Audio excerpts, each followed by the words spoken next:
Good morning, Jim. How are you doing today? Doing good. Thank you very much. Nice to talk to you. Absolutely, dude. I got to tell you, last night I had a performance. I'm a mobile entertainer, and one of their top songs last night, a must be play, was "Alive and Kickin'." I mean, you guys are still getting into people's hearts. Well, that makes me happy. Thank you very much for telling me that. Well, you have a way of communicating through music. I mean, we're going to break down some of these lyrics and these songs and stuff like that on this brand new album because I want to know what your secret sauce is. Oh, geez. I'm equally as passionate now as when we first began, but the secret sauce is to work with great people. And my songwriting partner, Charlie Burchill, believe it or not, he and I have been together since we were 8 years old. We met in the streets in Glasgow. We played as kids. Then at the age of 12, 13, we got into music. He got a guitar when he was 15. And before we knew it, we had this band in school and started writing songs. And everything that's happened has come from that. When you talk about everything that's happened, look at that album cover. That right now speaks to a generation around the world because that mask is something that says, "Oh, hey, guess what? Let's be prepared." Well, I'm assuming that quite a lot of people you talk to currently would have been making their music or their movies or writing their books during that surreal period that we all went through the last couple of years. And certainly, everyone knows the downside of that. And by geez, it was scary at times, but there were some good things as well. And certainly in our case, the fact that there was nothing going on, nothing, no other distractions, meant that we could really go after work. And I think the songs and the music have really benefited from that kind of commitment. I'm not trying to say that we don't normally commit. We always do, but when we first started the band, the age of 18, when we first got a record deal, first time we had money to get a rehearsal room, we just wanted to be in there 24 hours a day. There was nothing else in our lives. There was nothing to lose. Some of us didn't even have, girlfriends or partners. All we wanted to do was work. Well, fast forward decades, there was nothing else to do except work. So in some ways, we'd come full circle. The song "First You Jump." I mean, if you really sit back and listen to the lyrics, it deals with anxiety, but at least you're starting the conversation through your lyrics, and we can sit there and listen to it.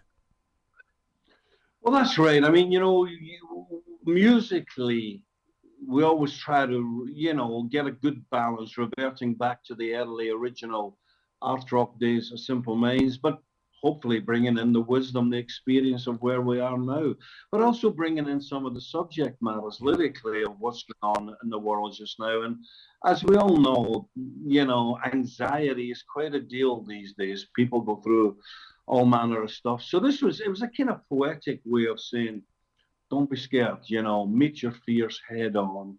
And yeah, that's really the sort of idea behind the song.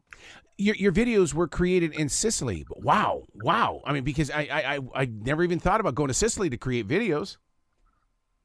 Well, actually, we both Charlie and I live in Italy. I live in Okay, Sicily, okay. so it was a kind of home from home. I mean, when you say home from home, where that was shot is in this. Well, it's actually an antique Greek theatre, more than 2,000 years old, and now they put on, ballet and opera and the occasional rock gig. So we play there with that stunning backdrop.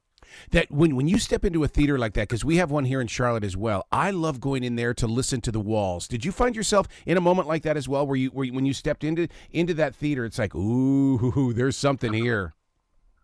I was expecting to see Russell Crowe in full gladiator gear.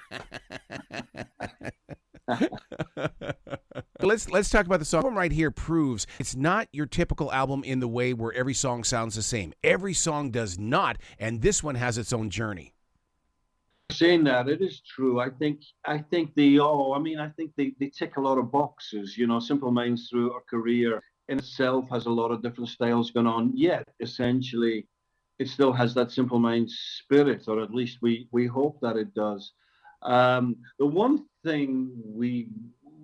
challenge we did set for ourselves, I mean, actually, in the press release, the last comment I make, it sounds more like a Mel Brooks tagline where I say we try to make a feel good record in the worst of times because and stuff. It was the worst of time.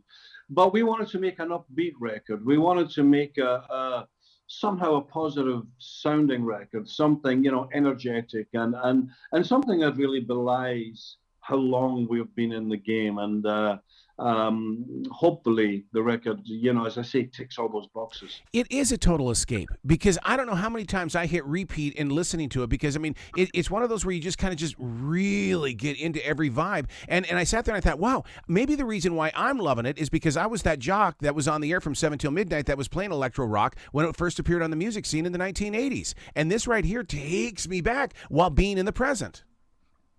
Well, thanks to you. I mean, it's a weird thing, you can't really go back because that was Right. then, this is now. The world has changed, we have changed, technology's changed.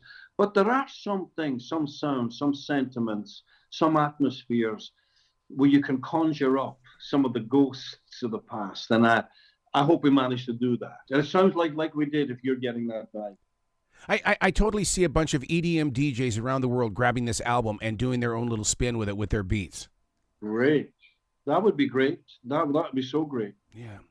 Act of Love is one of those songs where you allowed the keys to have its own direction and its own voice. I found myself calling right off the bat, I'm going, oh my God, this is the hook of the song, these keys. Well, yeah, again, as I began saying, Charlie Burchill, my songwriting partner, he's quite a unique talent. I mean, he has his own styles, but he's also multi-instrumental. So he has his own style of guitar, he has his own style of keys, he has his own style of even bass on some of the records. I mean, the fact that we had to work in a bubble originally, Charlie did perhaps more than he would normally, because we have a hell of a band as well. And the band did get involved eventually, but a lot of what we thought was the early stuff that we would replace, we kept because there was a uniqueness to it. And I think, again, that's something that people are picking up on. How do you handle those moments where you know what it's like to be on a live stage? You come off at 11 o'clock and you've got to be somewhere at 9 o'clock the next day. I mean, to creative people like ourselves, how do you deal with those moments where it's showtime no matter what time? Well, on one hand, it's the greatest thing. Yes. It's great to be of service. It's great to be in demand.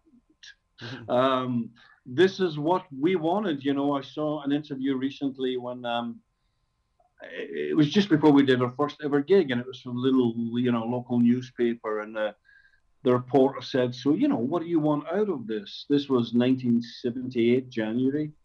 And I don't know how I had the wisdom to say it, but I said, well, we want to be in a great live band. I didn't just say we want to be in a live band. So we want to be in a great live band. We want to take it around. We want to take it around the world, and we want to try and get a life out of it. And well, lo and behold, here we are, all these years later, still up for that challenge. And that's what I tell myself in the moments that you just asked, where you think, I'd rather have a day off tomorrow. But so get on with it. Do you ever look at that set list and think, oh God, but no matter what, the artist in you just moves through and makes it still happen? Well, yes. I mean, there is an amazing thing I'll tell you. I mean, it's more a humorous thing, but recently the band was asked individually, they said, oh, is that because, why is that? I said, well, for two reasons. One is that there's a great sense of relief. People are jumping up and down. But by the last half of that song, the only thing I'm thinking is, what am I going to have to eat? That's me. That's me. Oh my God, that's so me. Because I skip lunch, so it's a hell of a long time. It's a hell of a long time since breakfast. So that's for those two reasons. The last song's my favorite song, no matter what the song is. The name of the album is Direction of the Heart. Jim, I can't thank you enough. You continue to create music that really pulls us in, and it gives us a place to just kind of just play around with our imaginations. Well, I can't thank you. Thanks for the encouragement. Well, you be brilliant today, okay, sir? All right, man. Lovely to talk to you. All the best.